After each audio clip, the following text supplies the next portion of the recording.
학생이면 그래서 누구나 다 공부에 대한 부담감을 갖고 있습니다. 그러나 그렇다고 해서 모든 학생이 열심히 공부하는 것은 또 아닙니다. 사실은 열심히 공부하지 않는 학생이 열심히 공부하는 학생보다 훨씬 더 많은 게 사실입니다. 또 웬만큼 공부 열심히 하는 학생도 더 열심히 하라고 다그치는 엄마의 격려를 듣기 싫어합니다. 격려로 들리기보다 잔소리로 들리기 때문이죠. 사람은 누구나 다 미래의 행복한 삶을 위해서는 젊었을 때 부지런히 일해야 한다는 것을 알고 있습니다. 그래서 젊은이들은 특히 누구나 다 일에 대한 부담감을 갖고 가능한 한 부지런히 일해야겠다는 생각을 합니다. 그러나 그렇다고 해서 젊은이들이 다 부지런히 일하는 것은 아닙니다. 사실은 부지런히 일하는 젊은이가 그렇지 않은 젊은이들보다 훨씬 적은 게 현실입니다. 또 부지런히 일하는 젊은이도 더 부지런히 일하라고 직장 상사가 격려 차원에서 박차를 가하면 얼굴을 찌푸리면서 불쾌해합니다. 열심히 공부해야 한다는 것을 알고 또 부지런히 일해야 한다는 것을 알면서도 열심히 공부하지 않고 부지런히 일하지 않는 것, 이건 왜일까요? 성경을 통해서 전해지는 하나님의 말씀들은 우리 인생 행로를 의미 있고 올바르게 또 값지게 걷는 방법을 가르치는 하나님의 도와 길들을 제시합니다. 그리고 그 도와 그 길들에서 일탈하지 않도록 법도와 또 법령들과 계명들 또 훈계들을 가지고 우리의 행동을 규제하고 또 명령합니다. 뿐만 아니라 이러한 법과 법도와 법령들과 계명들과 훈계들을 지켜서 그 도와 길들에서 일탈하지 않으면 보상이 따르고 그렇지 않으면 징벌과 징계가 따른다고 일러주는 예언의 말씀들과 약속의 말씀들을 들려주는가 하면 또 그 도와 길들과 그 모든 가르침들이 어째서 우리를 의미 있고 값지고 올바르게 인도하는 선하고 진실한 말씀들인지, 그리고 그 모든 말씀들이 어째서 그 도와 길들에서 일탈하지 않도록 인도하는 복되고 확실한 말씀들인지, 이런 것들을 증언하는 증거의 말씀들을 우리에게 제시합니다. 그리스도인들이면 누구나 다 이것을 알고 있죠. 그래서 그리스도인들이면 누구나 다 성경이 전하는, 성경에 수록되어 있는 하나님의 말씀들을 지켜야 한다는 부담감을 갖고 있고 가능한 한 말씀들을 지키고 실천할 수 있기를 바랍니다. 그러나 그렇다고 해서 우리 그리스도인들이 다 하나같이 신실하고 충실하게 하나님의 말씀들을 지키고 실천하는 것은 절대로 아닙니다. 사실은 하나님의 말씀들을 지키고 실천하는 사람보다 그렇지 못한 사람들이 훨씬 더 많은 것이 현실입니다. 그러면서도 왜 하나님의 말씀들을 지키지 않고 실천하지 않느냐고 다른 어떤 사람이 지적이라도 하는 날에는 기분 나빠합니다. 네가 무슨 상관이냐, 너나 잘해라 하고 벌컥 화내는 사람도 있고 이렇게 강하게 반발하는 사람이 적지 않은 게 사실입니다. 이런 반발이 두려워서 교회 목사들이 설교를 통해서 온갖 좋은 말을 다 하면서도 왜 하나님의 말씀들을 지키지 않느냐, 왜 말씀들을 실천하지 않느냐고 성도들을 추궁하지는 못합니다. 목사들이 이런 걸 추궁하지는 못해요. 이건 제 경우에도 마찬가지입니다. 제 경우는 우리 형제자매들의 여러분들의 반발이 무서워서가 아니라 저 자신부터가 하나님의 말씀들을 제대로 실천하고 있지 못하고 있는 터이기 때문에 여러분들을 추궁할 자격이 저에게 아예 없기 때문에 여러분들한테 그런 쓴소리를 하지 못합니다. 그렇다면 누구나 다 하나님의 말씀들을 지켜야 한다는 것을 알고 부담감을 갖고 가능한 한 지키고 행하기를 원하는 그리스도인들인데 어째서 실제로는 그러지 못하는 것일까요? 겉으로 보기에는 견고한 믿음 안에 있고 신실한 그리스도인처럼 보이는 사람도 그 사람 자신은 무슨 일이 있어도 하나님의 법령들을, 하나님의 말씀들을 끝까지 지키겠다고 자신 있게 장담하지는 못합니다. 사실 이렇기 때문에 마음을 다해서 하나님의 계명들을 준수하는 그리스도인을 찾아볼 수 있기를 우리가 기대하기는 참 어렵습니다. 아무리 훌륭한 그리스도인도 하나님의 말씀들에만 온 마음을 기울인다? 그래서 절대로 세속적이고 물질적이고 육신적인 탐욕에 눈을 돌리지 않는다? 이거 기대하기 힘듭니다. 또 세상 일들이라면 모두가 헛된 것이기 때문에 그렇게 알고 쳐다보지도 않는다? 이것도 우리가 기대하기 힘듭니다. 또 자기 자신을 욕되게 하는 요인들이 자기 자신 속에 도사리고 있다는 것을 깨닫고 그 고약한 요인들을 뿌리 뽑고 제압한다거나 일상생활 중 하나님의 훈계의 말씀들을 늘 동경하면서 산다거나 이렇게 하지는 못합니다. 왜 그럴까요? 저는 그 까닭을 알기 위해서 일상 속에 저 자신과 저의 생활 태도 그리고 행동 양태 이런 것들을 제3자적인 입장에서 제가 한번 작정을 하고서 면밀히 관찰해 본 경험이 있습니다.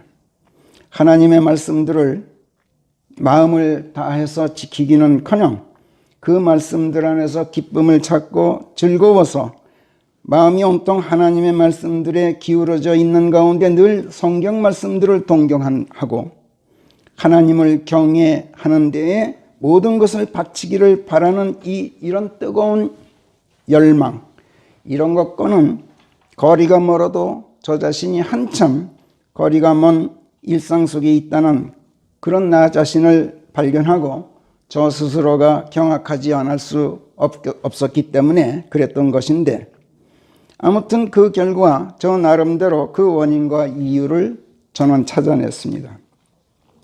그런데 그 원인과 이유가 학교 다니는 학생이 공부 열심히 해야 한다는 거 알고 가능한 한 그러기를 바라면서도 그러지 않는 원인과 이유, 또 젊었을 때 부지런히 일해야 한다는 것을 알고 가능한 한 그러기를 바라면서도 실제로는 그러지 않는 원인과 이유와도 사실은 다르다는 것을 제가 알게 되었습니다. 학생이 공부 열심히 하지 않는 원인은 뭡니까? 공부가 재미없어서 그래요. 또 공부보다 놀고 싶은 것이 그 이유예요.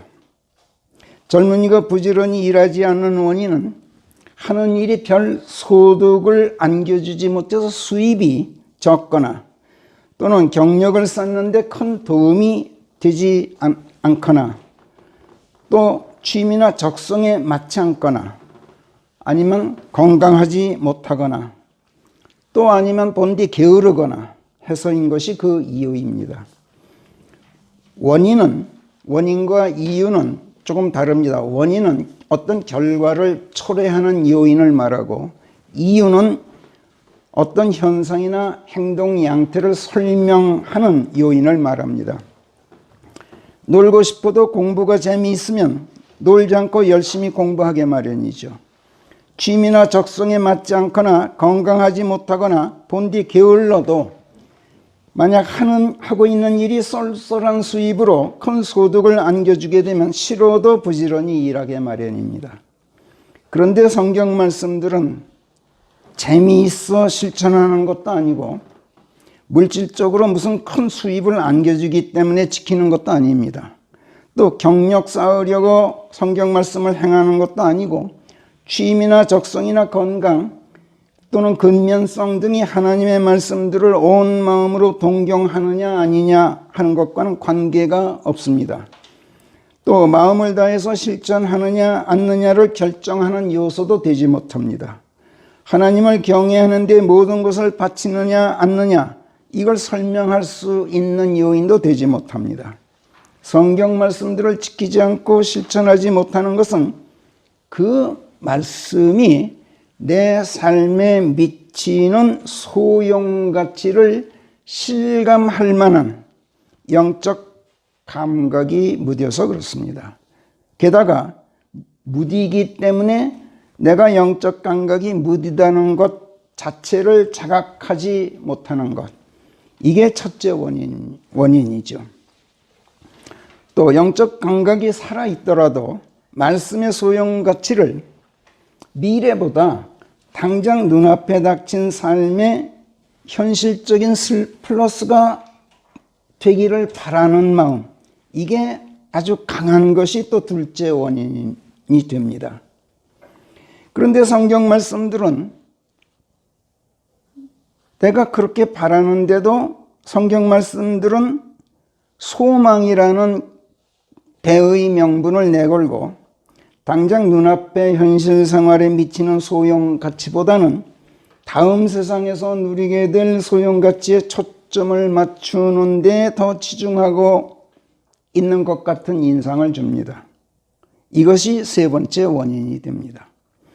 그렇기 때문에 온 마음으로 말씀들을 동경하고 마음을 다해서 그 말씀들을 지키고 실천할 필요성에 대한 어떤 절박감이나 긴박감, 이것을 갖지 않게 되는 것이 또 첫째 이유가 됩니다. 미래의 약속에 대한 불확실성이 느껴져서 성경 말씀을 보면 미래에 대해서 어떤 약속을 하고 있는데 그냥 확실성이 느껴지질 않아요. 그래서 그걸 확신하기가 어렵고 신뢰하지 않게 되는 것이 사실이에요. 이것이 둘째 이유예요. 그리고 당장 눈앞에 닥친 육신적이고 물질적이고 세속적인 일들에 온통 마음이 기울어져 있는 것이 세 번째 이유가 되겠어요.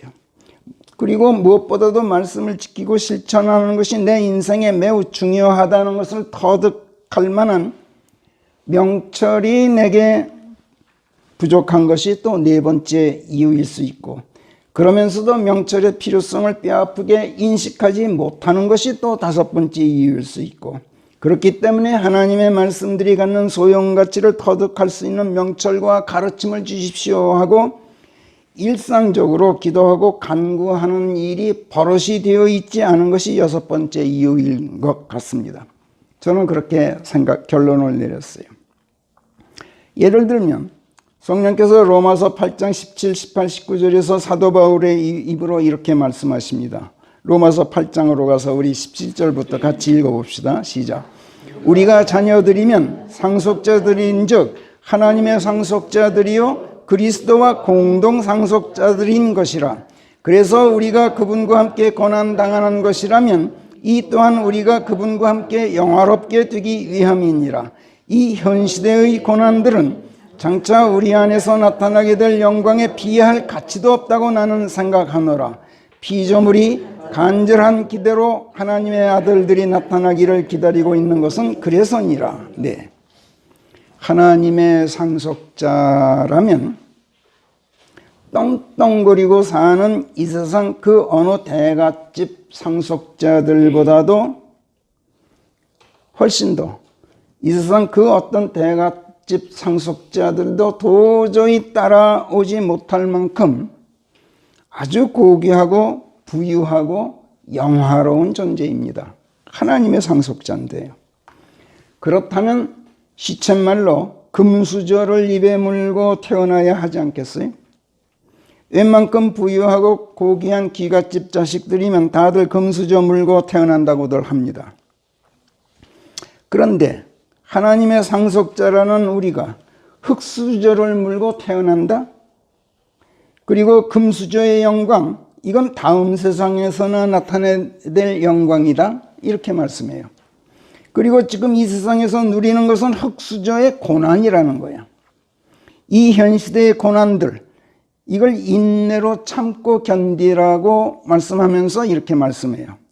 그리고 지금 겪고 있는 이 흙수저의 무게는 장차 우리가 누리게 될 금수저의 무게에 비할 가치도 없다고 또 타이르고 격려를 합니다. 이런 말씀은 다음 세상도 좋지만 우선 지금 이 세상에서부터 영광을 누리기 바라는 우리들에게는 실로 실망스럽지 않을 수가 없죠. 예수께서 들려주시는 수많은 비유의 말씀들 중에 다음과 같은 이야기가 또 누가복음 16장에 수록되어 있습니다. 부유하고 왕족이나 귀족 신분 같은 그런 지위가 높은 사람이나 입는 값비싼 자색 세마포 비단으로 옷을 지어 입고 매일 호사하면서 살고 있던 어떤 부자가 있었어요.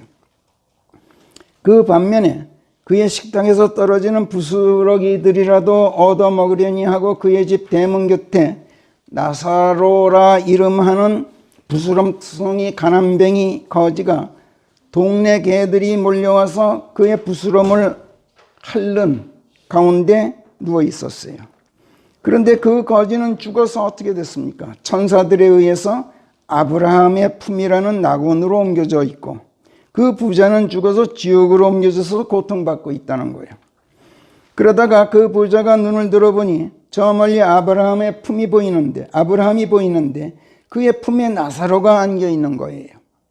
그래서 그가 아브라함을 향해서 외칩니다. 아버지 아브라함이여, 제게 자비를 베푸사 나사로를 보내어 그의 손가락 끝으로 물을 찍어 제 혀를 식혀주게 하소서.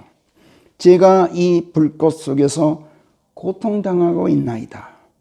아주 애달프게 부르짖어요. 그러나 그에게 돌아온 것은 아들아, 너는 생시에 좋은 것들을 받았고 나사로는 나쁜 것들을 받았음을 기억하라. 그러나 지금은 그를 누가 곁에서 다독여주고 있고 너는 고통을 당하고 있는 것이다. 이런 아브라함의 아주 싸늘한 응답만이 돌아왔어요. 그 부자는 하나님의 은혜로 잘 먹고 잘 입고 호사하며 살았을 뿐인데 그게 무슨 죄라고 지옥에 가 있습니까?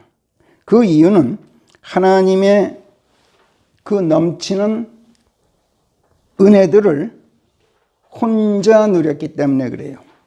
가난뱅이 불쌍한 거지들에게 나누어 주지 않은 것, 이것이 죄라면 죄였어요.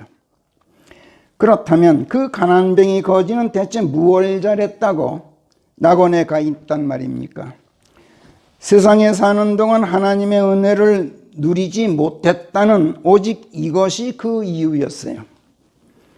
그런데 그는 나사로라고 그 이름이 성경에도 올라 있는 반면에 그 부자는 이름조차 거명되지 않고 있어요. 그러니까 이 세상에서 받는 것 없이 고생하더라도 참고 견디면서 다음 세상을 기다리라, 이런 얘기예요. 그러나 저는 장차 다음에서 누리는 것도 참 좋지만 하나님의 상속자답게 지금 이 세상 여기서도 누리고 싶어요. 또 내가 만약 그 부자처럼 지금 이 세상에서 부를 누린다 하더라도 저는 하나님께로부터 받은 그 넘치는 은혜들을 나 혼자 누리지 않고 많은 가난한 사람들에게 흔쾌히 나누어 줄 의향도 충분히 있어요. 자신만만해요. 이런 내 마음 하나님께서도 잘 아시리라고 저는 믿어요. 모르면 모르되 나사로도 그랬을 거예요. 부잣집 식탁에서 떨어지는 부스러기 얻어먹고 사는 것이 좋아서 그 집 대문간에 누워 있었겠습니까? 부스럼투성이인 채로 누워 있었다는 것으로 미루어 볼 때 그는 필시 제 손으로 일할 수 있는, 제 손으로 열심히 일해서 벌어먹고 살 수 있는 그런 처지가 아니었던 게 분명해 보여요. 그렇기 때문에 하는 수 없이 그렇게 처량하게 살았지 그게 좋아서 그러지는 않았을 거예요. 하나님께서도 그걸 모르셨을 리가 없죠. 그렇다면 그에게도 은혜를 베푸셔서 병 고쳐주시고 거짓 신세 면하게 해주실 일이지 왜 모른 채 하셨다가 온갖 고생 다 시켜놓고 죽은 다음에야 낙원으로 옮기셨단 말입니까? 또 호사하고 사는 그 부자도 그렇습니다. 그에게 자비로운 마음을 넣어주셔서 인색하지 말고 받은 은혜 다른 사람들에게도 베풀도록 그의 마음을 움직이고 인도하실 일이지, 인색하고 야박하게 사는 거 다 보고 계시면서 어째서 모른 체 하고 내버려 두셨다가 죽은 다음에 지옥으로 보내셨단 말입니까? 저는 솔직히 하나님께 이것을 항변하고 싶습니다. 감히 항변까지는 하지 못하더라도 최소한 불평이라도 하고 싶어요. 원망이라도 하고 싶어요. 그러나 성령께서 이런 저를 로마서 9장에서 다음과 같이 아주 따끔하게 일침을 가하십니다.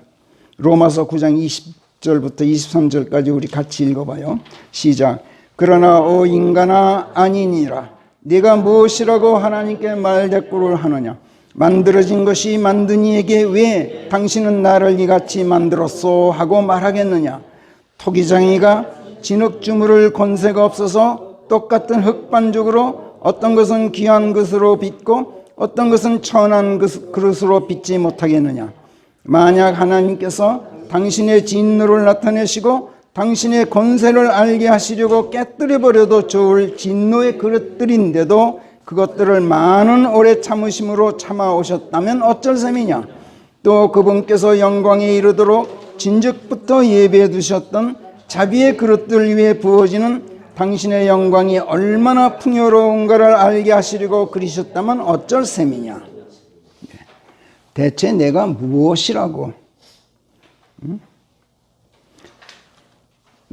나는 하나님께 불평할, 항변은커녕 불평할 자격도 없고 원망할 자격도 없는 천한 흙그릇에 불과하다는 거예요. 하나님께서 분노하셔서 그냥 내던져 깨뜨려버려도 할 말이 없는 존재라는 거예요. 그런데도 하나님께서 깨뜨려버리지 않고 꾹 참고 계신 것을 큰 자비로 알고 잠자코 입 다물고 있으라고 지금 입을 틀어막고 계셔요. 이 말씀에서. 그리고 장차 나를 영광에 이르도록 크나큰 자비를 예비해 두셨다는 것이고 내게 부어질 그 영광이 얼마나 풍요로운 영광인지를 알게 하시려고 하나님의 상속자임에도 불구하고 내 입에 흙수저를 물려서 태어나게 하신 것이라고 그 이유를 지금 여기서 해명하고 계셔요. 요컨대 지금 흙수저를 물고 있어야 장차 입에 물게 될 금수저의 그 고귀함, 그 풍요롭고 영광스러운 가치를 알게 된다는 거예요. 그러니까 문제는 하나님께 있는 것이 아니라 하나님의 계획에 문제가 있는 것이 아니라 문제는 성경 말씀 속에 담겨 있는 이런 하나님의 크고도 깊으신 뜻을 터득하지 못하는 내게 있다는 거예요. 하나님의 크고 깊으신 뜻을 터득하지 못했기 때문에 내가 온 마음을 다해서 하나님의 말씀들을 지키고 실천하기는커녕 동경조차도 하지 않는다는 것이고 이것이 성령께서 내게 가하시는 바로 그 따끔한 일침이에요. 로마서 9장 이 말씀을 통해서. 저는 앞에서 하나님의 말씀들에만 온 마음을 기울여서 세속적이고 물질적이고 육신적인 탐욕에 눈을 돌리지 않는다거나 세상 일들이라면 모두가 헛된 것으로 알고 쳐다보지도 않는다거나 나 자신을 욕되게 하는 요인들이 내 속에 도사리고 있다는 것을 알고 그 고약한 요인들을 뿌리 뽑고 제압한다거나 또 일상생활 중 항상 하나님의 훈계의 말씀들을 동경하면서 산다거나 이렇게 하지는 못한다고 앞에서 고백했어요. 그리고 하나님의 말씀들을 마음을 다하여 지키기는커녕 그 말씀들 안에서 기쁨을 찾고 즐거워서 마음이 온통 하나님의 말씀들에 기울어져 있는 가운데 늘 말씀들을 동경하고 하나님을 경외하는데 모든 것을 바치기를 바라는 뜨거운 열망과는 거리가 멀어도 한참 먼 일상 속에 나를 발견하고 내가 스스로 경악한 나머지 그 까닭을 알려고 저 자신과 제 생활 태도와 행동 양태들을 제3자적인 입장에서 면밀히 관찰해 보았다고 앞에서 말씀드렸어요. 그리고 그 결과 원인과 이유들을 진단해냈다고 말씀드렸어요. 그런데 지금 읽은 로마서 9장에서 성령께서 제게 일침을 놓으시는 말씀들을 들어보건대 성경 말씀들이 내 삶에 미치는 소용가치를 실감할 만한 영적 감각이 무딘 데다가 무디기 때문에 영적 감각이 무디다는 것 자체를 자각하지 못하는 것이 그 첫째 원인이라고 지적하고 계시고, 말씀의 소용가치를 미래보다 당장 눈앞에 닥친 삶의 현실적인 플러스가 되기를 바라는 나의 아주 짧은 시야, 그 얄팍한 단견이 또 그 원인이라고 지적하셔요. 그리고 이런 진단은, 내가 내린 그 진단은 옳은 진단이라고 성령께서 인정하셔요. 그러나 성경 말씀 자체가 소망을 대의 명분으로 내세워서 당장 눈앞의 현실 생활에 미치는 소용가치보다 다음 세상에서 누리게 될 소용가치에 초점을 맞추고 있다고 보는 것, 이거는 내가 제멋대로 그렇게 느끼고 그런 인상을 받는 것이지 옳은 진단이 못 된다는 거예요.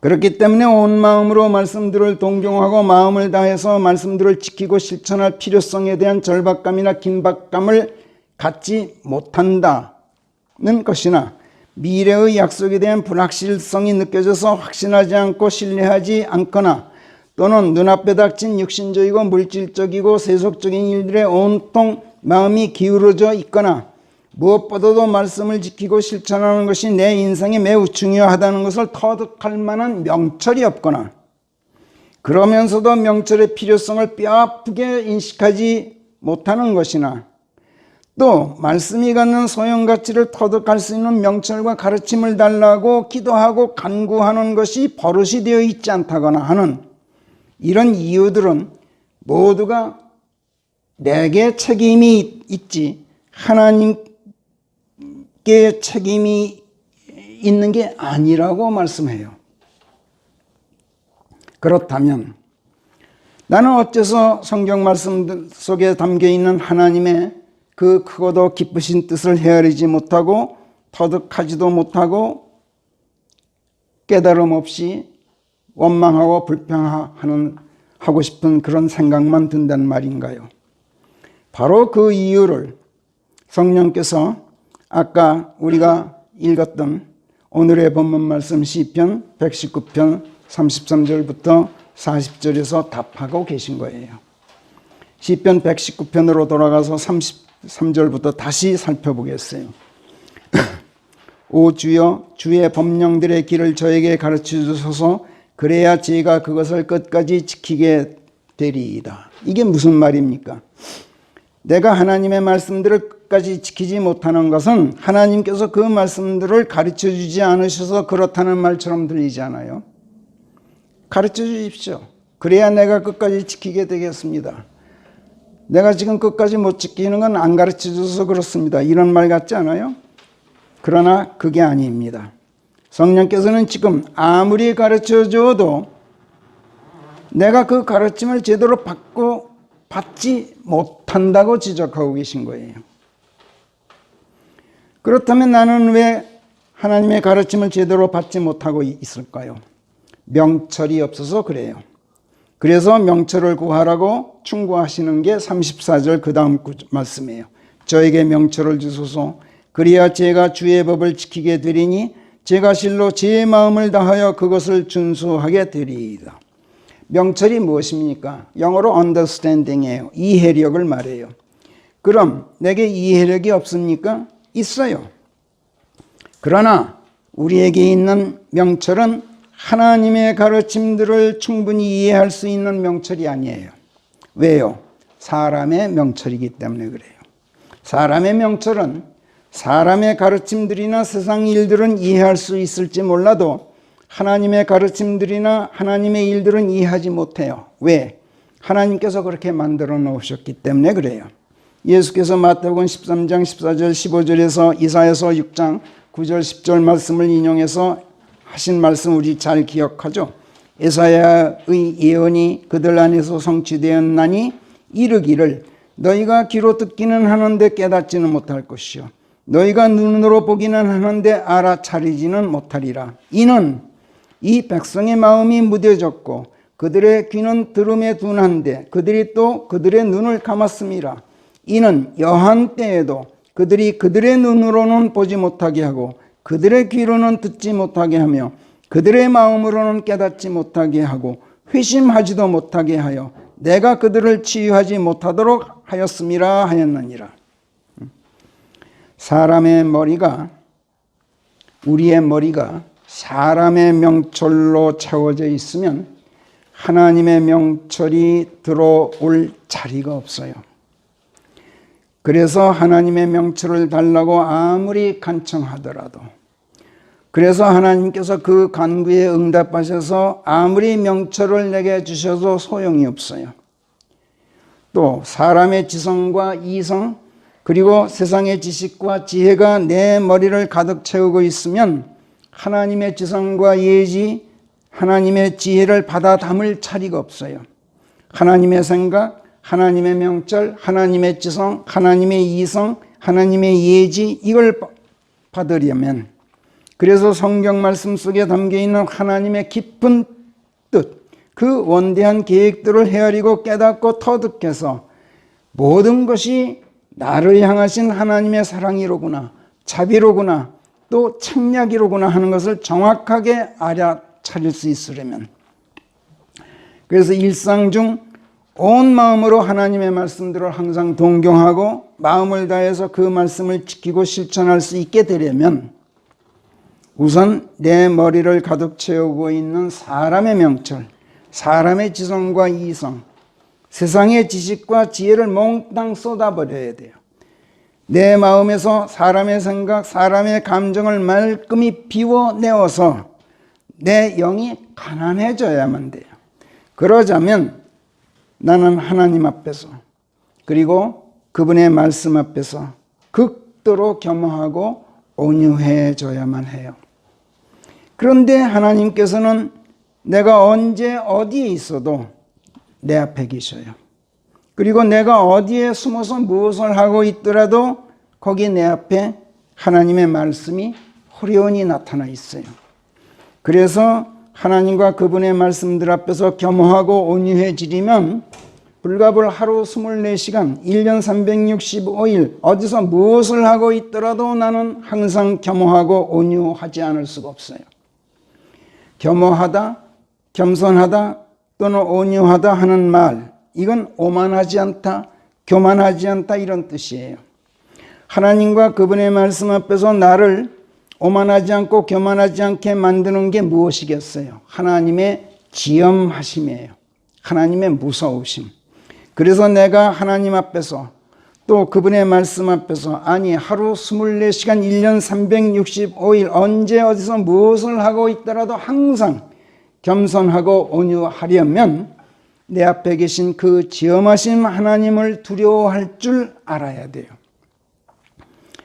하나님의 지엄하심을 알게 되면, 그래서 그분을 두려워하게 되면 나는 오만할 수가 없어요. 교만할 수가 없어요. 오직 겸손하고 온유할 수밖에 없는 정도가 아니라 오만하고 교만할 수 있는 그 주체인 나 자체가 고개를 들지 못해요. 하나님을 두려워하게 되면 불가불 나는 나를 버리게 되는 거예요. 이때 하나님께서 나를 받으셔요. 그리고 나를 당신의 품 안에 넣으시고 나와 한 몸이 되어주셔요. 그러면 하나님의 마음, 하나님의 감정, 하나님의 생각, 하나님의 명철, 하나님의 지성과 예지, 그리고 그분의 지혜가 내 마음, 내 혼, 내 머리 안으로 물밀듯이 쇄도해 들어와서 나를 가득 채워요. 그래서 성경은 시편 111편 10절 같은 데서 주를 두려워함이 지혜의 시작이다 이렇게 선포하고, 잠언 9장 10절 같은 데서 주를 두려워함이 지혜의 시작이요 그 거룩하신 이와의 알미 명철이니라 이렇게 가르쳐요. 하나님과의 암, 그 거룩하신 분과의 한몸됨은 하나님의 마음과 하나님의 생각과 감정, 명철, 지성과 예지, 그리고 하나님의 지혜가 내 마음, 내 머리, 내 혼 속으로 쇄도해 들어와서 나를 가득 채우게 돼요. 그러면 내 혼이 비로소 퀴큰돼요. 퀴큰. 우리가 지난주에 제대로 잘 배웠죠. 내 혼이 각성하고 살아나요. 내 혼이 각성되고 살아날 때 비로소 어떻게 됩니까? 하나님의 말씀들과 모든 가르침들이 이해되기 시작해요. 그리고 그 안에 가득 담긴 하나님의 크고도 기쁘신 뜻을 내가 터득하게 돼요. 터득한다는 말은 단순히 이해하고 깨닫는다는 뜻을 훨씬 뛰어넘어요. 터득한다는 것은 완전히 습득해서 내 소유, 나 자신의 일부가 되는 걸 말해요. 이렇게 되면 하나님의 말씀들을 읽고 묵상하고 이야기하는 일이 저절로 즐거워지고, 말씀 안에 잠겨 있는 것이 즐거워서 저절로 하나님의 길을 걸으면서 말씀 안에서 내가 행하게 되죠. 그래서 35절을 보면 지가 실로 그 안에서 즐거워하여 저로 하여금 주의 계명들의 오솔길을 걷도록 만들어 주소서 이렇게 간구하고 있어요. 하나님의 크고도 기쁘신 뜻을 깨닫고 터득하게 되어서 말씀들을 읽고 묵상하고 생각하는 일이 즐겁고, 말씀들 안에 잠겨 있는 것이 즐거워서 하나님의 길을 걸으면서 기쁨이 충만해지면 세상 것들의 헛됨, 그 무가치함이 적나라하게 내 눈에 보여서 세상 것들이 하찮다는 것을 실감하게 될 뿐만 아니라 내 안에 도사리고 있는 것들이 나를 욕되게 만드는 근원이라는 것을 깨닫게 돼요. 비로소 나의 영적 감각이 예민하게 퀴큰되는 것이죠. 살아나는 거예요. 그리고 선한 양심이 살아나요. 그래서 진실과 거짓을 분별해서 올바르게 반응하게 돼요. 또 의와 불의를 판별하고 나에게 이가 되는 것과 해가 되는 것을 가려내는 성경 말씀들의 소용 가치를 내가 비로소 발견하게 돼요. 그런 명철과 영적 인식 능력이 생기는 거죠. 자, 이런 마당에 어찌 내가 이 세상 이 헛되고 무가치하고 거짓되고 하찮은 일들을 탐해서 거기에 마음을 기울일 수 있겠습니까? 나를 욕되게 하는 것들이 내 안에 도사리고 있는 것을 어찌 내가 방치할 수 있겠어요?